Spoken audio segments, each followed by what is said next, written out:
really glad to be with you today. I've been feeling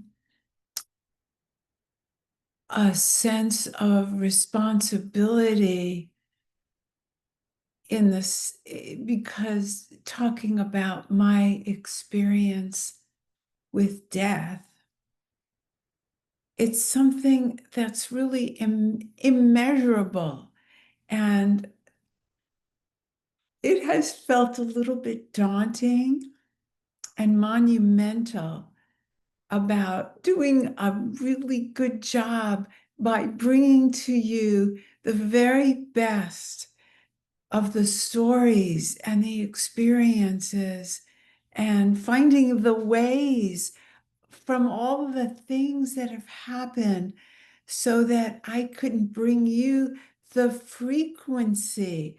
Because it's not about me. I'm not doing this for me. I continue to receive the benefits of bringing death into life. But I don't want to lecture you. Nothing changes that way. People have done that before and nothing has changed. So I'm not here to convince you or change you. What I'm doing here in this series of Dead Wrong About Death is finding our way together to find a different way to live life and bring the best of death to life and bring the best of life to death. Because everyone's alive, so there are no death experts, but we've had teachings, we've had conditioning. And the email that goes with this is going to say more about the narrative. But in this video, I just want to tell you some stories.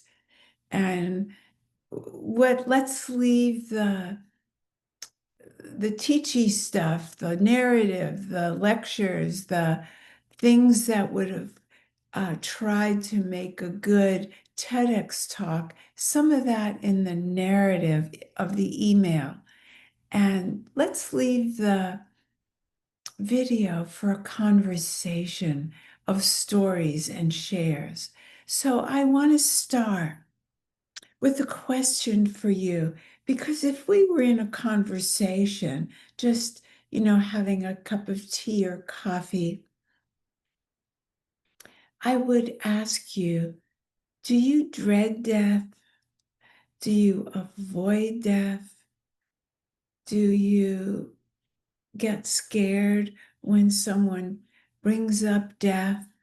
And I mean death not in making your plans or wills. That's a whole other subject. But do you dread death?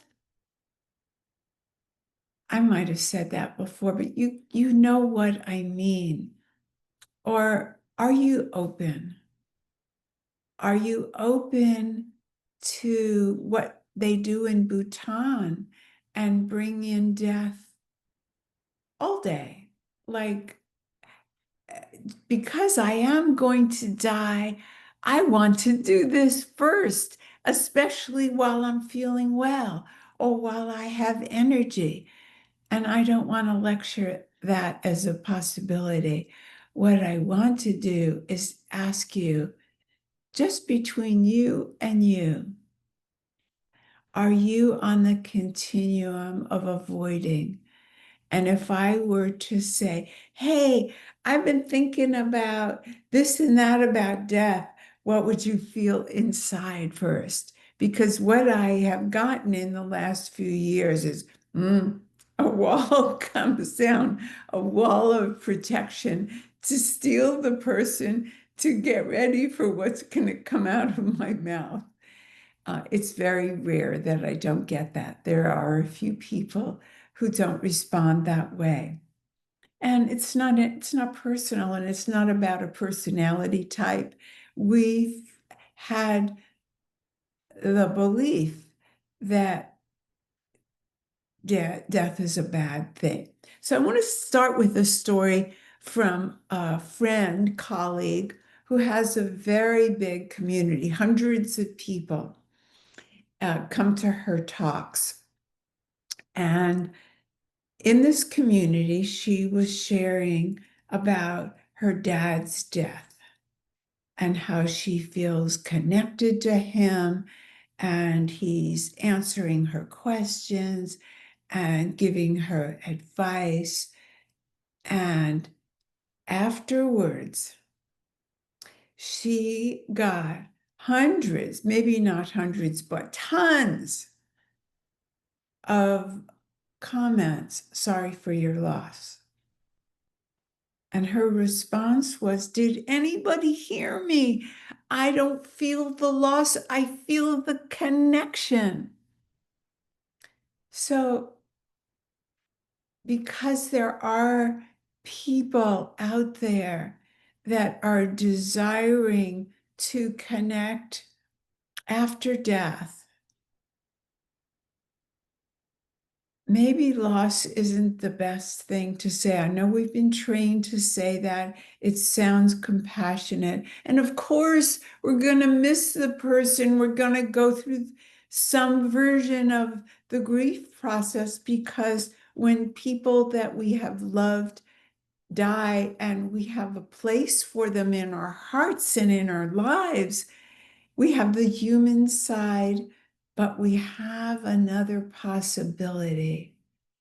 And I think when we say, "I'm sorry for your loss," we want to stay in connection. We want to say something of compassion to this person. So you can say, if you've been to this talk she gave, for example, or if someone shares, "Oh, I can feel my person around me," or "I saw la la la la la la," you can say, "Thank you for sharing that. Tell me more." Or you can say, "How is it for you today?" Because you can expect the person will go through different moments of their human personality and possibly another frequency that they are holding the death in. So if this is your first time meeting me, please go back and look at the musings from last week. I don't even want to take a guess at which it is, but there I talk about frequencies. So I want to say a little bit about the stories, um, to share the stories, a little bit about how Melissa was in her life before she died, in those last 6 months before she died. And you can read more about it in my book. But I think it's really important because Melissa and I went through most of her life, maybe not when she was a baby, but a good chunk of her life in a really both rough and wonderful place. We were very, very connected. If she was eating something in the kitchen, and I had been judgmental about her size out of fear. And these were 3 generations. I'd been hurt by my mother judging my weight. I was an obese child. Melissa had weight issues. Her mother, my mother's mother, had weight issues. And it goes on and on. In epigenesis, if you don't know that word, they have shown that family dynamics that are repeated are in our genes, are in our genes. And so it's not just our behaviors, but it means that our behaviors will repeat unless we change them, unless we have an intervention. And Lord knows I've been trying to have an intervention on myself for years. I've been in therapy. I went to every spiritual path that I could think of, because it was not just emotional, psychological. I knew this was a spiritual wound that I had been wounded on, that I was wounding Melissa, and I couldn't stop. So when I would walk through the kitchen and see Melissa daring to eat forbidden foods, I say that in quotes, and now no foods are forbidden. But at the time, there were the good foods and the bad foods, especially if you had obesity issues judged by the doctor. But I would think, you shouldn't be eating that. I would know better than to say that. And she would say to me, you shouldn't be eating that. That's what you're thinking. It was like a quote. So that we were close, and my conscious feeling was I didn't want her to have the same childhood of being abused, or what's the word? What starts with a B? Bullied and called names and not be able to wear typical clothes or even fit in the sizes and all of that. And it was repeated in every generation. You don't need to hear all of that.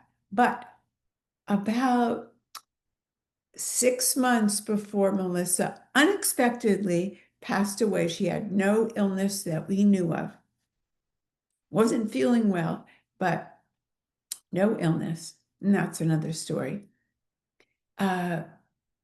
We went and saw the greatest living mystic in Ireland, Lorna Byrne.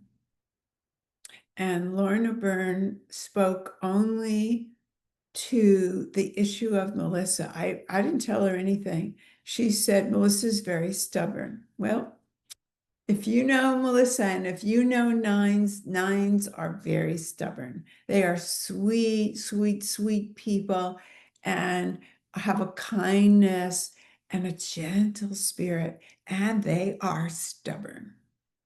Well, we started laughing, and we knew she had picked up on Melissa, because most people who do readings don't start with, your person is stubborn, because that wouldn't be everyone. And she said, you must stop worrying about Melissa. Well, Melissa, the worrying was a kind way to put it. Yes, there was a great deal of worry. But let's fast forward. It had a great impact on me. And my husband and I, from that time, never shared comments about her weight, our worries, our concerns, our opinions, nothing. We just zipped it. That didn't mean there weren't a thought here and there, but we stopped the thought. We did not add to the thought. And about 3 months before the day that she was no longer in this world, she started hearing from angels, she called it. Do this, do that. And that, all of us get guidance, but there was a change in her frequency from being in her personal life more pulled back, a little more insecure. As an attorney, she was a force to be reckoned with. And that's why she became an attorney. She worked for the Attorney General of the state of Washington so she could be a voice for the people who don't have a voice. And she was masterful. I heard that from all the attorneys after she passed and before in all her promotions. But in her personal life, not so much. And all of a sudden, she began telling us what the angels said. It was very clear voices, but they would have her do things at the time that were outrageous. So she was heavy, and they would say, buy these short shorts. So she would buy them. Then they'd say, wear the short shorts. She'd say, Mom, they're telling me to wear the short shorts and I'm wearing them, but I look ridiculous. But she had a sense of humor. She didn't act ashamed of how she looked in the short shorts. She was like, they say to do it. And people were lining up to hear what the angels had to say in their lives. And I could make videos, and maybe I will, on what the angels had to say with people. But I just tell you one instance with my girlfriend. She was worrying about, should I perform this play for this community as a director? And Melissa came up with a name that she said, well, you could always do this person's play. And that was enough. Well, the person freaked out, my friend. She said, what the F? And this is not how the person talks. She said, do you know that playwright, Melissa? Melissa said, no. She said, well, how did you come up with that name? It was a very esoteric name. I'd never heard of it. Melissa had never heard of it. But it was to show my friend that not to worry about the play she was considering. She could go this extreme, and it happened to be my friend's favorite author, playwright. And she asked Melissa, well, so how did you come up with the name? And they spelled it, the angels, the voice, spelled it and said, Google this, and they spelled it. And she just listened. She just did what she was told. It it impacted our entire life. There was no questioning it. There was so much authority in Melissa before she died. She'd say, the angel said, and we'd all listen. Most of it, I mean, the angels never told me to wear short shorts. I don't think I would have listened.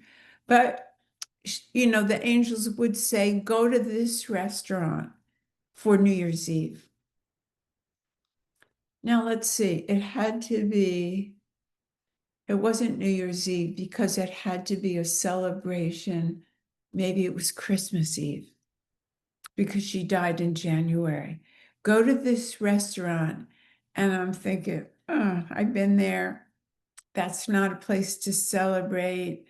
The food isn't even any good. But we would go because, hey, if she wanted to go, we'd be leaving soon for Florida. We're happy to go wherever she wants to go. And if the angels say, so much the better. Oh my God, the restaurant is so great. Have a new chef. They remodeled. We could be outside Christmas Eve because they had the lanterns and there were the lights. It was magical. Same thing on our tremendously special trip with Melissa alone to Universal Studios, where she took us to Harry Potter. I mentioned that in the last Musings as well. But the angels said, don't buy the special tickets. You won't need them. The ones where you don't have to wait online. Everybody says you need those tickets. It's crazy at Universal. It was right before Thanksgiving when kids and families go. I'm telling you, we didn't buy the tickets, the special tickets. We didn't need them. It went on and on like that with the angels. The angels said, take your sister on an all expense paid trip. She took her sister. They had conversations like they never had before. Will you take my animals if something happens? Quote unquote. They promised to each other. They'd never been away together. Uh, I could talk for hours about the effect of the angels, but it's the vibration that she was living that so affected me. So when she died, it was even worse. I mean, how could it be worse? But my thought in the beginning that how could you take us this far? And then I guess I'm speaking to God. I don't know who I'm speaking to. How could you take us this far and then have me lose her? And it wasn't us, our family, but sometimes I spoke in the personal because very shortly before she left this world, she said, "Mom, I hit the lottery when I got you for a mom." So to have been through really so much judgment, so much pain for so many years, and to arrive at this place of respect and love without respect, I'm sorry, it's diminished. That's my experience. Love with worry, the love is diminished. We're saying, I don't trust you. You can't do this. You're not enough. You need me to worry. You need help. If you're doing that, take it from me. Learn from me. Don't do it. Learn from Lorna Byrne. Don't do it. Worry is not from love. Worry is from something else. And that's another Musings. So what do I want to say to you? There was one other story that makes me know that I must talk about this, even though it's daunting, to do a good job, to convey to you the immeasurable, I don't even want to say gifts because that's trite, or legacy because that's from death, but the immeasurables. I will in future videos tell you more and more, but I have a request from you. Can you be open? We don't have to call them angels. We don't have to know what it is that speaks to our divinity. We have a human side. That's our personality. That's our soul personality. But we can affect our soul personality with our divinity.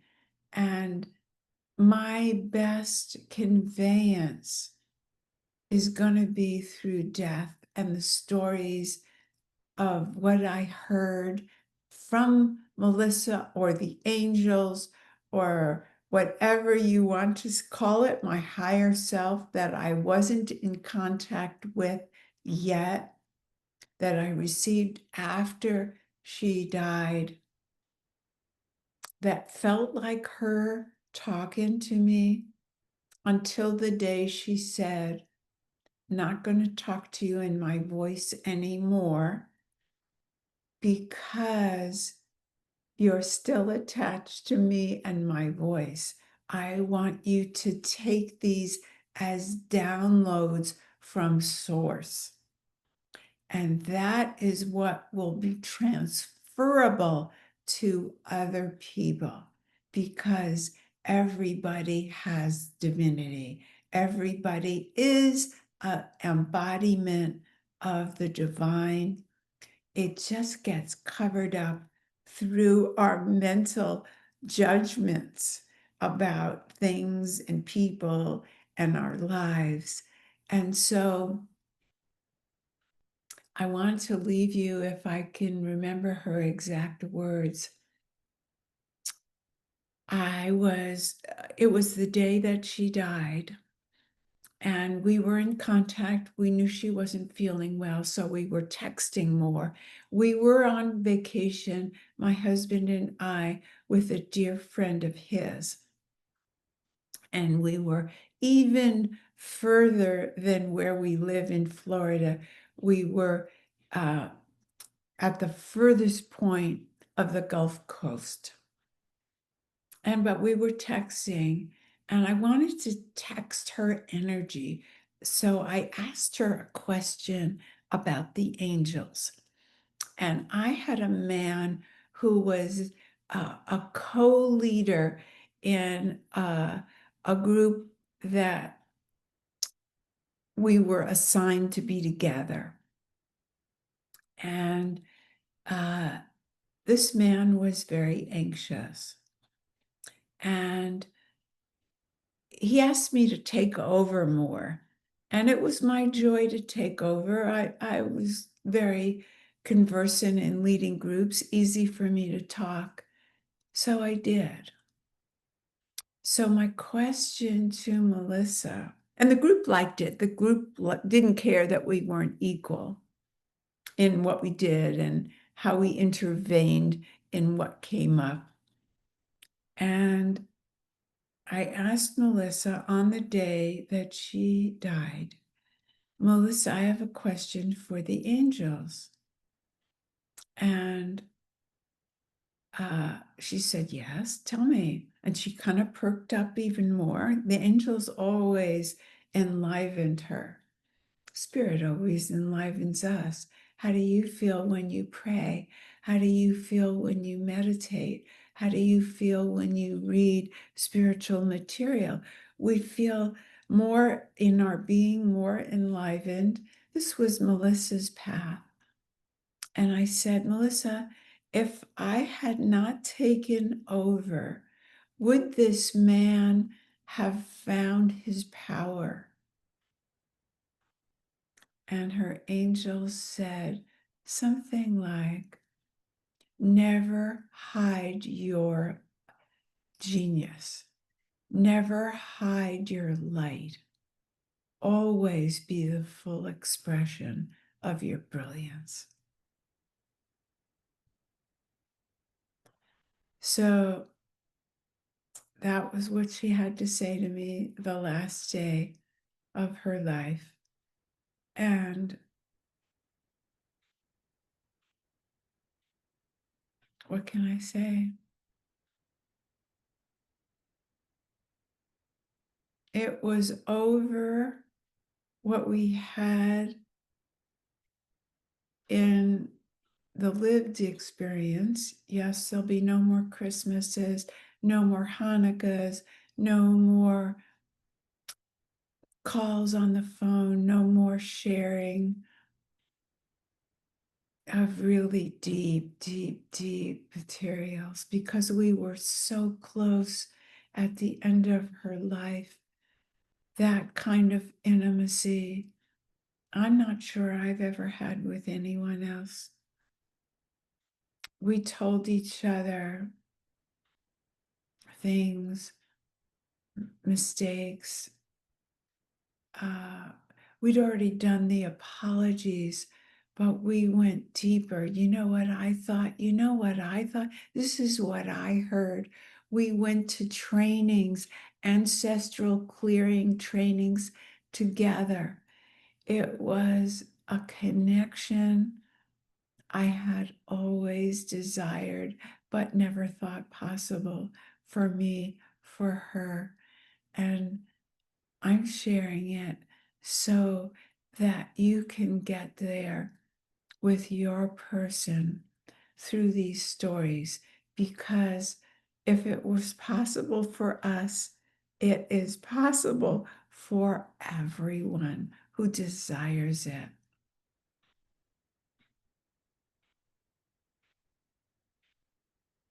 Thank you for being with me today. Bye for now.